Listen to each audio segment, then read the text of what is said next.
Vamos lá, vamos para a nossa próxima conversa. A gente vai falar agora sobre o livro Bolsonarismo e Necropolítica, que está sendo lançado pela Cotter Editorial. Ele é escrito pelos professores de Sociologia do Instituto Federal do Paraná, o Luiz Belmiro Teixeira, e o Júlio César Gonçalves da Silva, que eu recebo aqui, inclusive, para conversar agora sobre o livro. Sejam muito bem-vindos, o Luiz e o Júlio, um prazer recebê-los por aqui. E eu queria começar conversando, fazendo um paralelo com tudo isso que a gente está discutindo hoje em relação à viagem de Bolsonaro a Londres, né? Porque a morte está aí presente também, né? Com pauta de mais uma ação de Jair Bolsonaro. Conversava com o Fernando Horta agora, inclusive, sobre como se tratou de uma ação de campanha eleitoral, essa viagem de Bolsonaro para o funeral da Rainha Elizabeth. E daí queria que vocês começassem falando um pouquinho sobre como a morte pauta, de fato, esse governo. E depois a gente prossegue falando sobre os estudos que vocês fizeram mais relacionados à pandemia da Covid. Quem começa? O Luiz ou o Júlio? Vocês escolhem. Boa tarde. Boa tarde, Thalita. Boa tarde, todo mundo está assistindo. Não, tanto faz, eu só fico cumprimentar primeiro. Começa então, pode contar pra gente. Como você vê essa questão da morte pautando o governo Bolsonaro? Então, a gente pode dizer que é até meio, de uma certa forma bizarra, é meio providencial isso, né? O Bolsonaro ir para lá, justamente nesse momento. É que a morte, ela está sempre no centro do discurso bolsonarista, mas não só no centro do discurso, eu diria que está no centro das ações dele também, né? Com uma intenção. A gente pode dizer, nesse sentido, sim, que o projeto do Bolsonaro, o projeto de poder do Bolsonaro, o projeto político dele, a morte tem um lugar central, né? Em tudo que ele fala, em todos os atos, inclusive, também, né? A forma como ele desdenha a vida, na verdade, né? A gente pode dizer não que é a morte em si, mas se desdenhar a vida, né? A vida dos opositores, dos inimigos, que ele considera inimigos, né? Sim.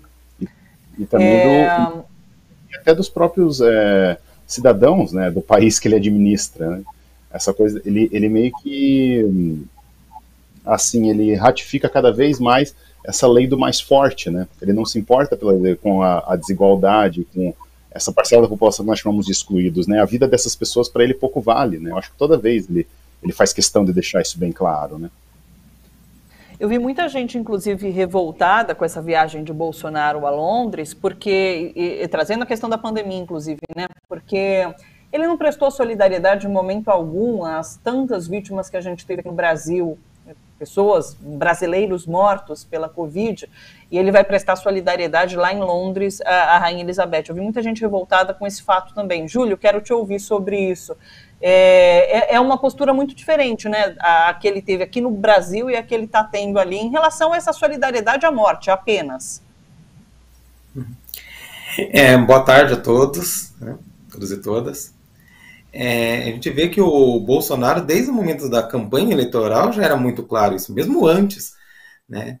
Eu lembro um discurso dele no início dos anos 2000, em que ele já elogiava os grupos de extermínio no Nordeste e dizia que queria trazer isso para o Rio de Janeiro. Foi o que deu no que deu, nas milícias no Rio de Janeiro, a saída de grupos de extermínios que operavam em algumas regiões do Nordeste, que o Bolsonaro elogiou na Câmara. Na campanha, quando dizia que metralhar petralhada, então, assim, o discurso dele sempre foi muito voltado para a morte mesmo. Quando diz que a ditadura civil-militar matou pouco, tinha que matar mais de 30 mil, então o Bolsonaro sempre foi nesse sentido, então não surpreende. Por mais que seja assustador a gente ter um chefe da República pautado pela morte, né? Não surpreende, porque sempre foi a tônica do seu discurso e do modo como ele realmente pensa. Só que a morte, ela também é muito ancorada nessa ideia de exclusão que a gente comenta ao longo do livro, né? Porque a vida de alguns vale mais que a outra. A vida da rainha tem um valor. A vida das pessoas pobres, negras, moradores de periferia, indígenas, para ele não vale nada. Então tem um sentido, né? Tem um sentido essa relação dele com a morte. Então tem aquelas vidas que valem, né? E tem outras vidas que são descartáveis, que servem apenas para servir aqueles que estão no topo. Sim. O Luiz, inclusive, né, vocês falam no livro que o Estado brasileiro é administrador da morte, né? É isso que faz, inclusive, um Estado faz de um Estado necropolítico. Eu queria que você falasse um pouquinho a respeito disso, né? Sobre como, durante a pandemia, principalmente, Jair Bolsonaro trabalhou com essa questão da morte e isso o torna um governo da necropolítica. Então, o Bolsonaro, na verdade, ele escancara uma estrutura excludente que existe no nosso, que pauta, né, o nosso Estado brasileiro, né? A gente vê que que esse episódio agora da pandemia é apenas mais um episódio na nossa história, infelizmente, numa história que se torna recorrente, o extermínio, o genocídio e a exclusão das pessoas mais pobres, né? Até a própria concepção de direitos aqui no Brasil, a gente tem embora a gente tenha uma concepção que pode pensar que assim, define todos os cidadãos, a princípio, como possuidores de direito, de fato isso não acontece, isso não ocorre, né? Há uma distribuição diferenciada de direitos, algumas pessoas têm mais direitos do que outras, né? E o Bolsonaro, ele escancara isso. Na verdade, ele apenas deixa isso às claras, né?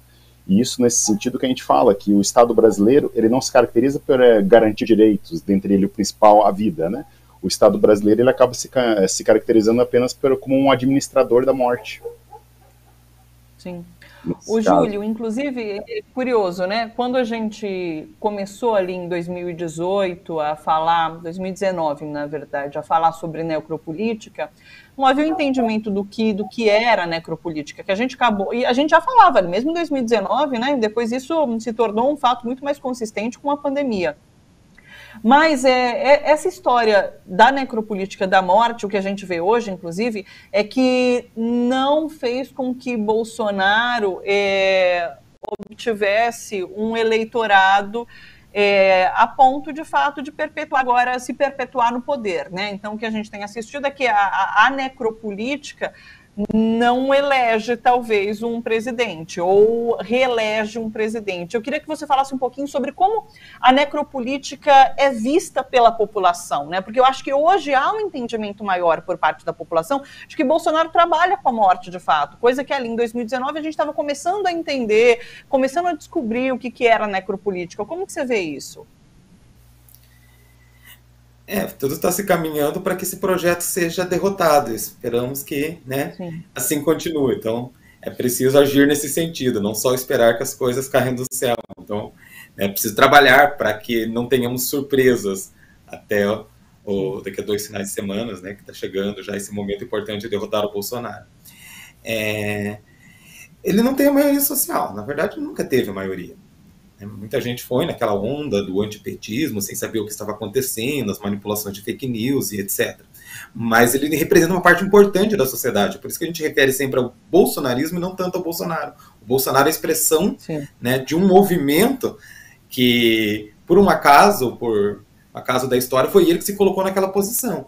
Mas é um movimento que está ancorado nesse passado de exclusão social, de genocídio, que o Brasil foi fundado sobre o genocídio da população indígena. O Brasil foi construído sobre a escravização dos povos africanos, que também sofreram extermínios e violências das mais variadas. Então, você está no nosso DNA, por assim dizer, enquanto nação, né? Mas esse extermínio ele serve a uma parte da população, não a maioria dela. Então, essa é a nossa esperança, que aqueles que sofrem com essa política hoje estão reagindo. Quando a gente vê os índices da pesquisa, é muito claro, por exemplo, o corte de classe, o corte de raça, né? As pessoas que estão sofrendo com essa política, boa parte já estão percebendo, né, eu acho que o Bolsonaro ele perde justamente nesses segmentos. Só que preocupa no próximo período que, apesar de tudo isso que ele fez, né, ele ainda tem uns 30% dos votos ainda, tem 20% pelo menos de brasileiros seguidores desse projeto dele. Eu acho que isso que é bastante assustador, né, de saber que mesmo após a derrota eleitoral do Bolsonaro, o bolsonarismo ainda não estará totalmente derrotado. Então, precisa trabalhar para isso também. Eu vejo muita gente falando sobre isso, né? Sobre como o bolsonarismo vai sobreviver a Bolsonaro, né? Luiz, eu queria também te ouvir sobre isso, sobre essa questão de como o Bolsonaro utilizou a necropolítica, né, e se faz representar nela, mas isso não capturou a população como um todo. Então, a gente tem eu acho que uma coisa que fica bem clara, assim, é a utilização do instrumento das fake news, né? Durante a eleição, em 2018, isso teve um papel central. Principalmente, a gente verificou que a principal fake news é aquela do kit gay, né? Se vocês vão lembrar. E agora, a gente já, 4 anos depois, isso já tem um outro peso. Isso já não consegue ter o mesmo impacto, né? A gente já tem o jornalismo vamos dizer assim, de meios contra-hegemônicos, né?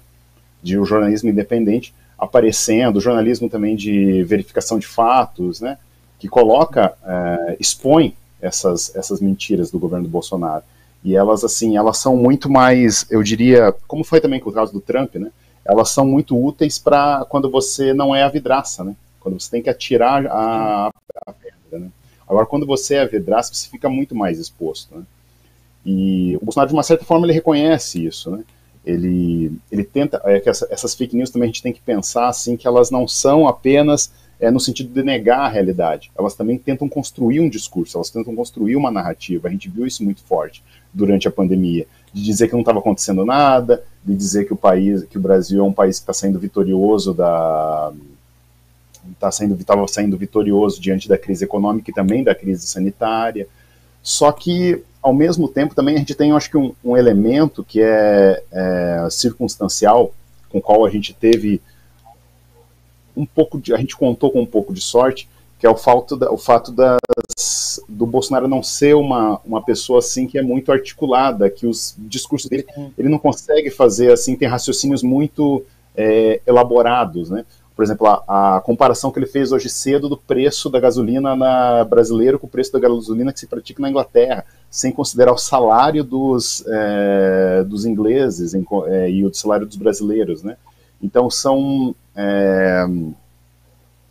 comparações, são raciocínios muito rasos os que ele faz. E esses raciocínios é que embasam as fake news dele. Ele conta muito com uma adesão assim, identitária que as pessoas têm com ele, que deixam elas praticamente cegas, né?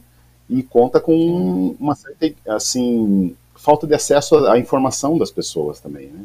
Porque se as pessoas tiverem o mínimo de acesso à informação, a grande parte das declarações dele caem por terra, né? Sim. O Júlio, aliás, o Luiz citou Trump, né? E enquanto representante da extrema-direita, durante a gestão da pandemia, Bolsonaro foi além de outros líderes, né? Porque ele se colocou realmente como garoto propaganda anti-vacina, ele fez afirmações em que ele não voltou atrás, falou barbaridades em relação ao que foi a pandemia aqui no Brasil, né? Então, em relação a outras lideranças da extrema-direita mundial, Bolsonaro se destacou também nesse sentido de minimizar o que foi a pandemia aqui no país. Sim, a gente percebe que o Trump começou na mesma levada do Bolsonaro, assim, contando um monte de mentiras, mas quando a realidade começou a se apresentar com muita força, o Trump teve que fazer uma meia-culpa ali, né? E no Bolsonaro a gente não viu esse movimento. Ainda hoje, né, mais 680 mil mortos, a gente vê os mesmos tipos de discurso que foram totalmente negados pela realidade, continuam sendo proferidos nas redes bolsonaristas, né, como, por exemplo, a contaminação foi forte no Brasil porque as pessoas ficaram em casa e isso aumentou a taxa de contaminação, quando o epidemiologista diz justamente o contrário. Essa notícia, por exemplo, surge de uma fake news, que o prefeito de Nova York teria dito isso. Uma mentira que já foi desmentida por esses veículos de informação, tantos contra-hegemônicos, quanto esses mecanismos de verificação da própria grande imprensa, mas continua.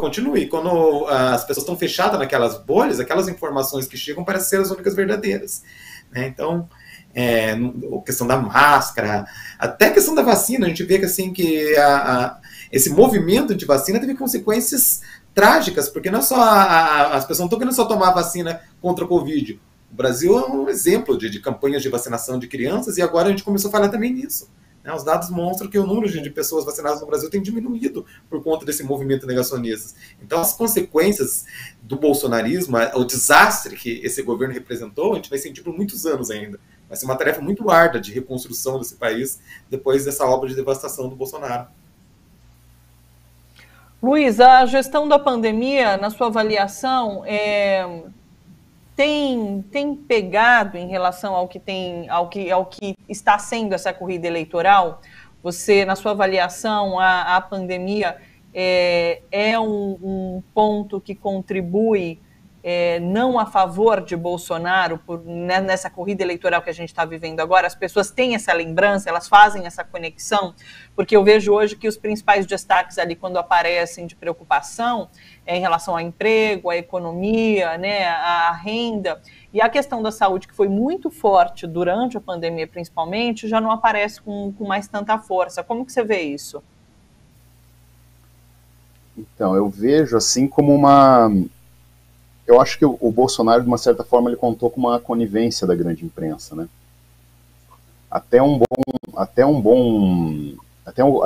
Eu diria que até o começo ali, até uns 3 meses da pandemia, ali do começo da pandemia, a imprensa estava muito firme em campanhas a favor do isolamento social, recomendando medidas de proteção, falando do uso de máscara todo dia. A imprensa no começo fez uma campanha mais efetiva do que o próprio Ministério da Saúde, né? Colocando as medidas. Só que assim, depois de uma altura, começou-se a naturalizar o comportamento do Bolsonaro, né? A gente teve algumas medidas que foram importantes, mas de uma certa forma elas pouparam ele. Por exemplo, quando o Ministério da Saúde tirou do painel do Ministério as informações sobre as mortes decorrentes da Covid. Vocês devem lembrar, a gente documenta isso também no livro, né? Que eles tiraram aquele número acumulado das mortes, né? Você só tinha uma informação do número no último período, nas últimas 24 horas, eles tiraram isso do ar, e daí a gente teve os grandes veículos de imprensa se organizando e fazendo um consórcio de imprensa para resgatar esses números e para ter um acompanhamento. É importante, foi um trabalho muito importante. Por outro lado, isso acabou poupando ele, né? A gente tinha que ter isso, porque isso que aconteceu foi um crime, na verdade. A gente tinha que ter uma cobrança mais efusiva nesse sentido. E eu avalio que agora a gente está passando por a mesma coisa. A gente está tendo de uma certa forma, ele está sendo poupado muito. Outro dia a gente tinha uma matéria também, acho que no Intercept, sobre isso, como o Bolsonaro estava sendo poupado de lembranças sobre os últimos acontecimentos. Por exemplo, agora no principal jornal telejornal do país, ele mentiu novamente, ele disse que ele nunca imitou uma pessoa com falta de ar. E, assim, isso tem documento, isso tem, assim, dia, horário, foi numa live do Bolsonaro, isso poderia ser desmentido na hora, facilmente. E, assim, fica aquela coisa, diz que me disse, né, ele fala o que ele quer, os jornalistas, não, isso não é verdade, ele continua afirmando, e sendo que hoje em dia a gente tem data, horário, tudo registrado, inclusive no livro mesmo nós fazemos isso. Num dos capítulos do livro, uma preocupação nossa trazer todas as principais falas do Bolsonaro em relação à pandemia, os principais absurdos, toda a agressividade que ele mostrou também com quem era contrário a ele. A gente coloca isso, e a gente coloca a fonte, o dia, onde foi, se foi em live, se foi em entrevista, e algumas dessas falas, inclusive, ainda estão na internet, ainda estão disponíveis para as pessoas assistirem. Então a gente tomou esse cuidado também de no livro colocar isso. Tá certo que é uma das primeiras publicações ainda sobre a pandemia, a gente acha que precisa de umas reflexões mais aprofundadas, mas nesse sentido, esse segundo capítulo a gente utilizou como um documento para resgatar grande parte dessas falas, porque a gente acha que elas precisam ser cada vez mais elas precisam ser lembradas, né? Elas não pode, porque se a gente esquecer elas, a gente vai esquecer as vidas das pessoas que morreram também, né? Sim. Aliás, Júlio, fala pra gente sobre a composição do livro. Acho que o Luiz já deu um pouquinho de como o livro é construído, mas fala um pouquinho sobre essa construção e composição pra gente. Okay. Então, o livro tem 2 partes que dialogam entre si, né? Cada parte está dividida em 2 capítulos. Então, o primeiro capítulo a gente traz um pouco esse retrato de quem que é a sociedade brasileira, né? Pensando a partir do conceito de necropolítica do Mbembe. né? Então a gente adapta o conceito para entender a realidade brasileira e, né, sobretudo, essa história marcada pela exclusão social, né, pela ideia de que nem todo mundo é cidadão com os mesmos direitos. A partir disso, a gente localiza o bolsonarismo, né? Então, o segundo capítulo, então, a gente faz esse resgate de como que foi a condução do Bolsonaro durante a pandemia. Então, é um registro histórico, né, como o Luiz já apresentou ali. Esse capítulo é um dos capítulos mais fundamentais, porque é ali que vai estar realmente, né, a descrição e a comprovação de tudo que o Bolsonaro vai dizer que não fez. Então, assim, eu acho que é um documento muito importante. E na segunda parte, a gente tenta ver como que essa necropolítica bolsonarista acabou determinando a gestão da pandemia no Brasil. Então, aí que a gente chega aos conceitos centrais do livro, que é de administração da morte e gerenciamento da pandemia da Covid. Então, nós defendemos ali a tese de que a gestão da pandemia do Brasil não se deu para impedir que a doença disseminasse, para salvar vidas, mas se administrou a morte para que a sociedade fosse aceitando o número de mortes, um número aceitável, para que isso não causasse uma situação de convulsão social. Do mesmo modo, a pandemia ela foi gerenciada para que o número de pessoas doentes não provocassem um caos hospitalar. Apesar do colapso hospitalar ter ocorrido, mas foi visando esse objetivo, não de proteger, né, as pessoas da doença. Então, no capítulo 3 e 4, a gente faz esse tipo de levantamento. A gente vê as estratégias de gerenciamento, como, por exemplo, o sistema de bandeiras, e os elementos que o sistema de bandeiras estavam ancorados, como o gerenciamento de leitos e a subnotificação. E no quarto capítulo, a gente traça as linhas do tempo. A gente faz um levantamento de todas as políticas públicas tomadas por governos estaduais e municipais, quem ficaram realmente encarregados de fazer esse gerenciamento. Nós fazemos um levantamento de todas essas políticas e relacionando isso com os dados da pandemia. A gente pega aquele pior período ali entre dezembro e abril de 2020, dezembro de 2020 e abril de 2021 foi o pior período. Então a gente faz o levantamento de todas as políticas em 6 cidades escolhidas, né? Uma de cada região do país, as duas do Nordeste, São Paulo e Rio, porque, né, são os grandes centros mais populosos, mas em São Paulo e Rio a gente pega Curitiba, São Luís, no Maranhão como uma tentativa de contraponto, mas a gente percebe que mesmo São Luís não foge muito dessa dinâmica. Manaus, no Amazonas, que é uma situação caótica, era preciso relatar ali também, e pegamos Cuiabá para representar o Centro-Oeste. Então a gente faz esse balanço, né? E aí a gente tenta derrubar esses mitos, né? Tentar mostrar que a pandemia realmente foi muito grave no Brasil, que, ao contrário do que se diz, né, a situação econômica que a gente vive não foi porque a gente fechou tudo, muito pelo contrário, foi essa situação de não fechar as coisas no momento que tinha que fechar, que fez com que essa situação fosse arrastada indefinidamente, e provocando consequências, inclusive, econômicas. Então a gente vai tentando derrubar alguns mitos ao longo do livro.